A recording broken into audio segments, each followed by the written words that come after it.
राधे राधे। ओम नमो भगवते वासुदेवाय नमः। आप सभी को सत्यनारायण व्रत कथा की हार्दिक शुभकामनाएं। आप सभी पर सत्यनारायण भगवान की कृपा सदा सर्वदा बनी रहे। तो आज की वीडियो में आप लोग सुनेंगे सत्यनारायण व्रत कथा।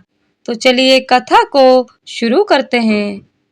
शास्त्रों में बताया गया है कि सत्यनारायण व्रत कथा का पाठ करने से व्यक्ति को 1000 यज्ञ करने के बराबर पुण्य फल प्राप्त होता है। सत्यनारायण भगवान व्रत कथा में भगवान विष्णु के सत्य स्वरूप के बारे में बताया गया है। इस व्रत का पाठ करने से घर में सुख समृद्धि का वास होता है और भगवान विष्णु की कृपा बनी रहती है। तो आइए पहला अध्याय शुरू करते हैं। बोलिए सत्यनारायण भगवान की जय। एक समय की बात है, नैमिषारण्य तीर्थ में सैनिकादि 88,000 ऋषियों ने श्री सूत जी से पूछा, हे प्रभु, इस कलयुग में वेद विद्या रहित मनुष्यों को प्रभु भक्ति किस प्रकार मिल सकती है तथा उनका उद्धार कैसे होगा। मुनि श्रेष्ठ, ऐसा कोई उपाय बताइए जिससे थोड़े समय में ही पुण्य मिले और मनवांछित फल की प्राप्ति हो। इस प्रकार की कथा सुनने की हम इच्छा रखते हैं। सर्वशास्त्रों के ज्ञाता सूत जी बोले, हे वैष्णवों, मैं पूज्य आप सभी ने प्राणियों के हित की बात पूछी है। इसीलिए मैं एक ऐसे श्रेष्ठ व्रत को आप लोगों को बताऊंगा जिसे नारद जी ने लक्ष्मी नारायण जी से पूछा था और लक्ष्मीपति ने मुनि श्रेष्ठ नारद जी से कहा था, आप इसे ध्यान से सुनिए। एक समय की बात है, योगीराज नारद जी दूसरों के हित की इच्छा के लिए अनेकों लोकों में घूमते हुए मृत्यु लोक में आ पहुँचे। यहाँ उन्होंने अनेक योनियों में जन्मे प्राय सभी मनुष्यों को अपने कर्मों द्वारा अनेकों दुखों से पीड़ित देखा। उनका दुख देख नारद जी सोचने लगे कि कैसा यत्न किया जाए जिसके करने से निश्चित रूप से मानव के दुखों का अंत हो जाए। इसी विचार पर मनन करते हुए वह विष्णु लोक में गए।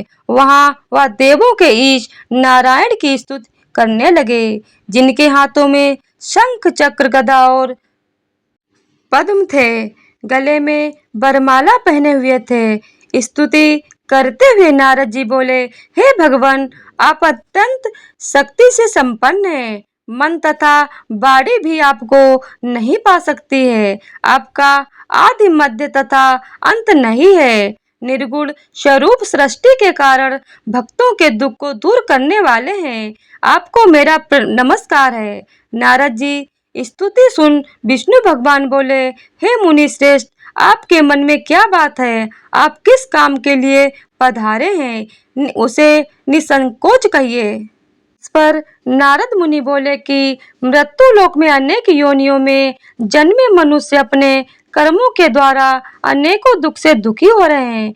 हे नाथ, आप मुझ पर दया रखते हैं तो बताइए कि वो मनुष्य थोड़े प्रयास से ही अपने दुखों से कैसे छुटकारा पा सकते हैं। श्री हरि बोले, हे नारद, मनुष्यों की भलाई के लिए तुमने बहुत अच्छी बात पूछी है। जिसके करने से मनुष्य मोह से छूट जाता है, वह बात मैं कहता हूँ, उसे सुनो। स्वर्ग लोक व मृत्यु लोक दोनों में एक दुर्लभ उत्तम व्रत है जो पुण्य देने वाला है। आज प्रेम बस होकर मैं उसे तुमसे कहता हूँ। श्री सत्यनारायण भगवान का यह व्रत अच्छी तरह से विधान पूर्वक करके मनुष्य तुरंत ही यहाँ सुख भोग कर मरने पर मोक्ष पाता है।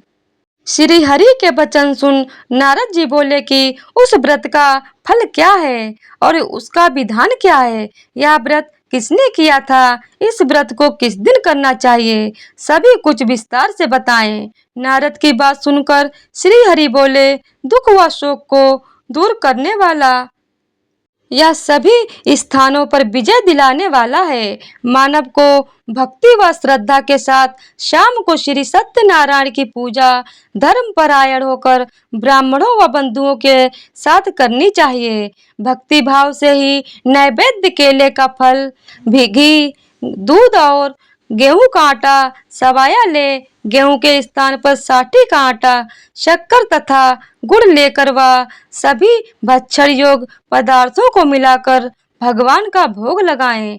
ब्राह्मणों सहित बंधु बांधवाओं को भी भोजन कराएं। उसके बाद स्वयं भोजन करें। भजन कीर्तन के साथ भगवान की भक्ति में लीन हो जाएं। इस तरह से सत्यनारायण भगवान का यह व्रत करने पर मनुष्य की सारी इच्छाएं निश्चित रूप से पूरी होती हैं। इस कलिकाल अर्थात कलयुग में मृत्यु लोक में मोक्ष का यही एक सरल उपाय बताया गया है। श्री सत्यनारायण व्रत कथा का पहला अध्याय संपूर्ण। बोलिए श्री सत्यनारायण भगवान की जय। अब मैं सत्यनारायण भगवान की व्रत कथा का दूसरा अध्याय कहता हूँ, तो ध्यान से सुनो। सूत जी बोले, हे ऋषियों, जिसने पहले समय में इस व्रत को किया था उसका इतिहास कहता हूँ, ध्यान से सुनो। सुंदर काशीपुरी नगरी में एक अत्यंत निर्धन ब्राह्मण रहता था। भूख प्यास से परेशान वह धरती पर घूमता रहता था। ब्राह्मणों से प्रेम करने वाले भगवान से एक दिन ब्राह्मण का वेश धारण कर उसके पास जाकर पूछा, हे विप्र, नित्य दुखी होकर तुम पृथ्वी पर क्यों घूमते रहते हो? दीन ब्राह्मण बोला, मैं निर्धन ब्राह्मण हूँ, भिक्षा के लिए धरती पर घूमता हूँ। हे भगवान, यदि आप इसका कोई उपाय जानते हो तो बताइए। वृद्ध ब्राह्मण कहता है कि सत्यनारायण भगवान मनोवांछित फल देने वाले हैं, इसीलिए तुम उनका पूजन करो। इसे करने से मनुष्य सभी दुखों से मुक्त हो जाता है। वृद्ध ब्राह्मण बनकर आए सत्यनारायण भगवान उस निर्धन ब्राह्मण को व्रत का सारा विधान बताकर अंतर्ध्यान हो गए। ब्राह्मण मन ही मन सोचने लगा कि जिस व्रत को वृद्ध ब्राह्मण करने को कहे गया है, मैं उसे जरूर करूंगा। यह निश्चय करने के बाद उसे रात में नींद नहीं आई। वह सवेरे उठकर सत्यनारायण भगवान के व्रत का निश्चय कर भिक्षा के लिए चला। उस दिन निर्धन ब्राह्मण को भिक्षा में बहुत धन मिला, जिससे उसने बंधु बांधवों के साथ मिलकर श्री सत्यनारायण भगवान का व्रत संपन्न किया। भगवान सत्यनारायण का व्रत संपन्न करने के बाद वह निर्धन ब्राह्मण सभी दुखों से छूट गया, अनेक प्रकार की संपत्तियों से युक्त हो गया। उसी समय से यह ब्राह्मण हर माह इस व्रत को करने लगा। इस तरह से सत्यनारायण भगवान के व्रत को जो मनुष्य करेगा वह सभी प्रकार के पापों से छूटकर मोक्ष को प्राप्त होगा। जो मनुष्य इस व्रत को करेगा वह भी सभी दुखों से मुक्त हो जाएगा। सूत जी बोले कि इस तरह से नारद जी से नारायण जी का कहा हुआ श्री सत्यनारायण का व्रत को मैंने तुमसे कहा है। हे विप्रो, मैं अब और क्या कहूँ? ऋषि बोले, हे मुनिवर, संसार में उस विप्र से सुनकर और किस किस ने इस व्रत को किया, हम सब इस बात को सुनना चाहते हैं। इसके लिए हमारे मन में श्रद्धा का भाव है। सूत जी बोले, हे मुनियों, जिसने इस व्रत को किया है वे सब सुनो। एक समय वही विप्र धन व ऐश्वर्य के अनुसार अपने बंधु बांधवों के साथ इस व्रत को करने को तैयार हुआ। उसी समय एक लकड़ी बेचने वाला बूढ़ा आदमी आया और लकड़ियां बाहर रखकर अंदर ब्राह्मण के घर में गया।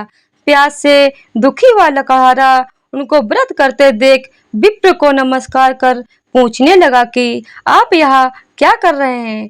तो उन्होंने बताया कि व्रत कर रहा हूँ तथा इसे करने से क्या फल मिलेगा, कृपया मुझे भी बताएं। ब्राह्मण ने कहा कि सब मनोकामनाओं को पूरा करने वाला यह सत्यनारायण भगवान का व्रत है। इनकी कृपा से ही मेरे घर में धन धान आदि की वृद्धि हुई है।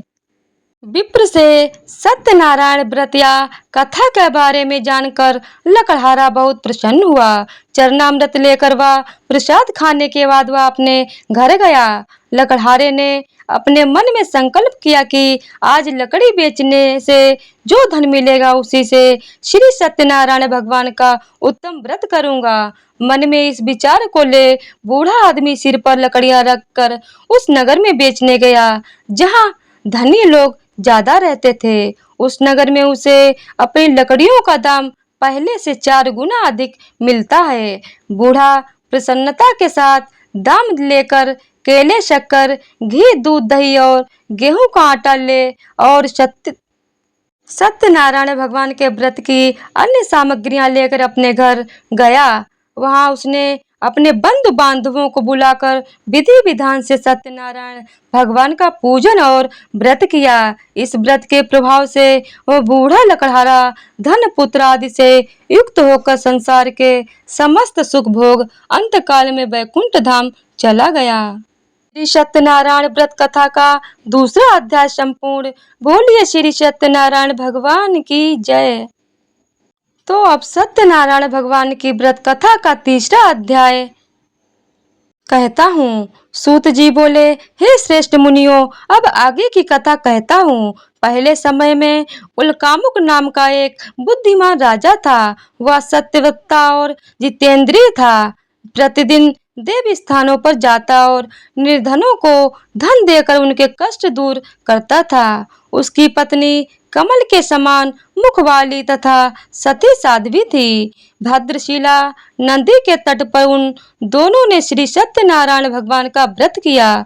उसी समय साधु नाम का एक वैश्य आया। उसके पास व्यापार करने के लिए बहुत सा धन भी था। राजा को व्रत करते देखकर वह विनय के साथ पूछने लगा, हे राजन, भक्ति भाव से पूर्ण होकर आप यह क्या कर रहे हैं? मैं सुनने की इच्छा रखता हूँ, तो आप मुझे बताइए।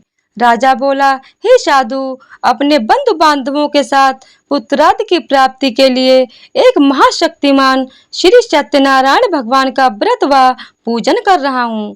राजा के वचन सुन साधु आदर से बोला, हे राजन, मुझे भी इस व्रत का सारा विधान कहिए। आपके कथा अनुसार मैं भी इस व्रत को करूंगा। मेरे भी संतान नहीं है और इस व्रत को करने से निश्चित रूप से मुझे संतान की प्राप्ति होगी। राजा से व्रत का सारा विधान सुन व्यापार से निवृत्त हो वह अपने घर चला गया।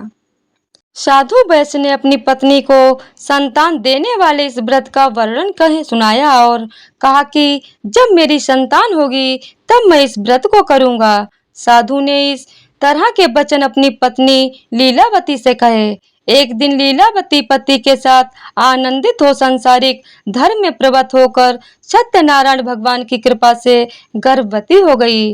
10वें महीने में उसके गर्भ से एक सुंदर कन्या ने जन्म लिया। दिनों दिन वह ऐसे बढ़ने लगी जैसे कि शुक्ल पक्ष का चंद्रमा बढ़ता है। माता पिता ने अपनी कन्या का नाम कलावती रखा। एक दिन लीलावती ने मीठे शब्दों में अपने पति को याद दिलाया कि आपने सत्यनारायण भगवान के जिस व्रत को करने का संकल्प किया था उसे करने का समय आ गया है। आप इस व्रत को करिए। साधु बोला कि हे प्रिय, इस व्रत को मैं उसके विवाह पर करूंगा। इस प्रकार अपनी पत्नी को आश्वासन देकर वह नगर को चला गया। कलावती पिता के घर में रहे वृद्धि को प्राप्त हो गई। साधु ने एक बार नगर में अपनी कन्या को सखियों के साथ देखा। वो तुरंत ही दूत को बुलाया और कहा कि मेरी कन्या के लिए योग्य वर देख कर आओ। साधु की बात सुनकर दूत कंचन नगर में पहुंचा और वहां देखभाल कर लड़के के सुयोग्य बालिक पुत्र ले आया। सुयोग्य लड़के को देख साधु ने बंधु बांधवों को बुलाकर अपनी पुत्री का विवाह कर दिया। लेकिन दुर्भाग्य की बात यह कि साधु ने अभी भी सत्यनारायण भगवान का व्रत नहीं किया। इस पर श्री भगवान क्रोधित हो गए और शाप दिया कि साधु को अत्यंत दुख मिले। अपने कार्य में कुशल साधु बनिया जमाई को लेकर समुद्र के पास स्थित होकर रत्नासारपुर नगर में गया। वहां जाकर दामाद ससुर दोनों मिलकर चंद्रकेतु राजा के नगर में व्यापार करने लगे। एक दिन भगवान सत्यनारायण की माया से एक चोर राजा का धन चुराकर भाग रहा था। उसने राजा के सिपाहियों को अपना पीछा करते देख चुराया हुआ धन वहां रख दिया जहां साधु अपने जमाई के साथ ठहरा हुआ था। राजा के सिपाहियों ने साधु वैश्य के पास राजा का धन पड़ा देखा तो वह ससुर जमाई दोनों को बांधकर प्रसन्नता से राजा के पास ले गए और कहा कि उन दोनों चोरों को हम पकड़ लाए हैं, आप आगे की कार्रवाई की आज्ञा दें। राजा की आज्ञा से उन दोनों को कठिन कारावास में डाल दिया गया और उनका सारा धन भी उनसे छीन लिया गया। श्री सत्यनारायण भगवान के श्राप से साधु की पत्नी भी बहुत दुखी हुई। घर में जो धन धान रखा था उसे चोर चुरा ले गए। शारीरिक तथा मानसिक पीड़ा व भूख प्यास से अति दुखी हो अन्न की चिंता में कलावती ब्राह्मण के घर गई। वहां उसने श्री सत्यनारायण भगवान का व्रत होते देखा, फिर कथा भी सुनी। वह प्रसाद ग्रहण कर वह रात को घर वापिस आई। माता ने कलावती से पूछा कि हे पुत्री, अब तक तुम कहाँ थी?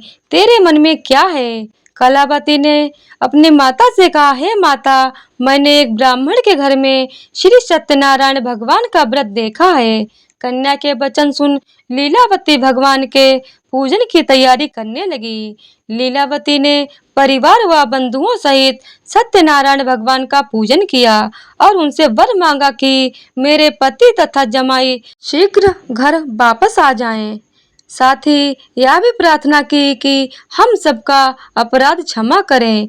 श्री सत्यनारायण भगवान इस व्रत से संतुष्ट हो गए और राजा चंद्रकेतु को सपने में दर्शन देकर कहा कि हे राजन, तुम उन दोनों वैश्यों को छोड़ दो और तुमने उनका जो धन लिया है उसे वापस कर दो।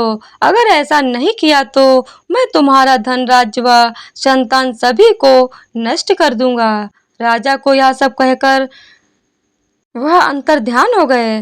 प्रातःकाल सभा में राजा ने अपना सपना सुनाया, फिर बोले कि बड़े पुत्रों को कैद से मुक्त कर सभा में लाओ। दोनों ने आते ही राजा को प्रणाम किया। राजा मीठी वाणी में बोला, हे महानुभावों, भाग्यवश ऐसा कठिन दुख तुम्हें प्राप्त हुआ है, लेकिन अब तुम्हें कोई भय नहीं है। ऐसा कहे राजा ने उन दोनों को नए वस्त्र भूषण भी पहनाए और जितना धन उनका लिया था उसे दोगुना धन वापस कर दिया। दोनों बस अपने घर को चल दिए। श्री सत्यनारायण व्रत कथा का तीसरा अध्याय संपूर्ण। बोलिए श्री सत्यनारायण भगवान की जय। सत्यनारायण भगवान की व्रत कथा का चौथा अध्याय कहता हूँ। सूत जी बोले, वैश्य ने मंगलाचार कर अपनी यात्रा आरंभ की और अपने नगर की ओर चल दिए। उनके थोड़ी दूर जाने पर एक दंडी वेशधारी श्री सत्यनारायण ने उनसे पूछा, हे साधु, तेरी नाव में क्या है? अभिवाड़ी बड़ी हंसता हुआ बोला, हे दंडी, आप क्यों पूछते हो? क्या धन लेने की इच्छा है? मेरी नाव में तो बेल व पत्ते भरे हुए हैं। वैश्य के कठोर वचन सुन भगवान बोले, तुम्हारा वचन सत्य हो। दंडी ऐसे वचन कहे वहां से दूर चले गए। कुछ दूर जाकर समुद्र के किनारे बैठ गए। दंडी के जाने के बाद साधु वैश्य ने नित्य क्रिया के पश्चात नाव को ऊंची उठते देखकर अचंभा माना और नाव में बेल पत्ते आदि देख वह मूर्छित हो जमीन पे गिर पड़ा। मूर्छा खुलने पर वह अत्यंत शोक में डूब गया।